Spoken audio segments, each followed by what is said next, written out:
Okay, so real quick, real fast, we're going to talk about submitting the numbers each week and what that looks like. It's a real simple process. You'll have this link, you'll go to this web page, and the biggest thing I would like to stress here is, don't worry about what your numbers are. Just make sure that you get them turned in. Even if you have zeros, it doesn't matter what it is. So this, again, form is really simple. I'll run through it. You enter your name. The information below dials and contacts, you'll always pretty much know that. So your biggest thing is just making sure you're tracking your dials and how many people you actually spoke with for the week. So let's say you had just an okay week, did 150 dials, you got in touch with 65 people, you set 5 appointments. The appointments that you already had scheduled for the week, right when the week started, let's say you had 4 appointments, how many of those showed up? Let's say 3 of them did. You did 3 presentations, and you got 3 buyer's agreements signed. And when you add the total of those up for the property, let's just say it equals $650,000, and you've got some kind of note you want to say. And that's it. You hit submit.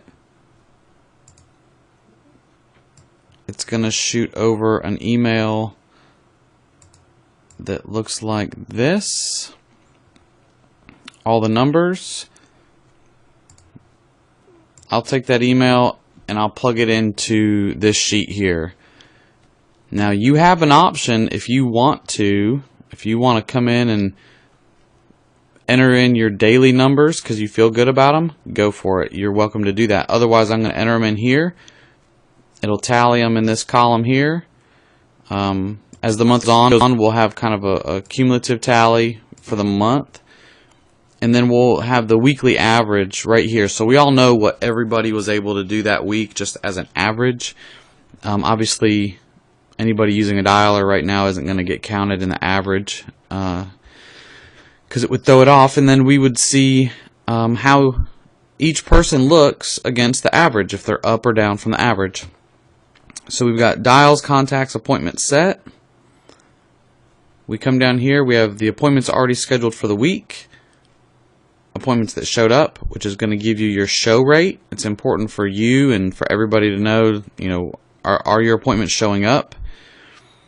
How many presentations were given and how many buyer's agreements were signed. It's going to give you a closing ratio for your buyer presentation. Also very important. All of these have the average and how you look against the average.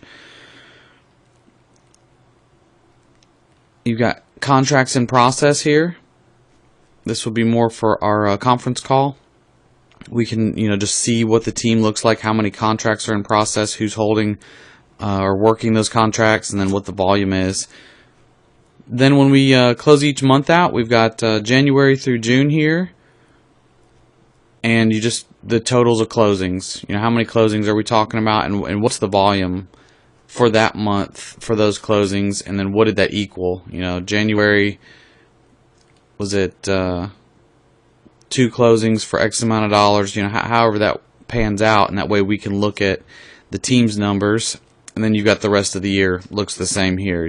We enter everything in. It gives us our monthlies, and we may even do a little graph over here. But for now, these are the numbers. They're real basic, real straightforward. The biggest purpose of us getting these numbers in is so that we can track our goals.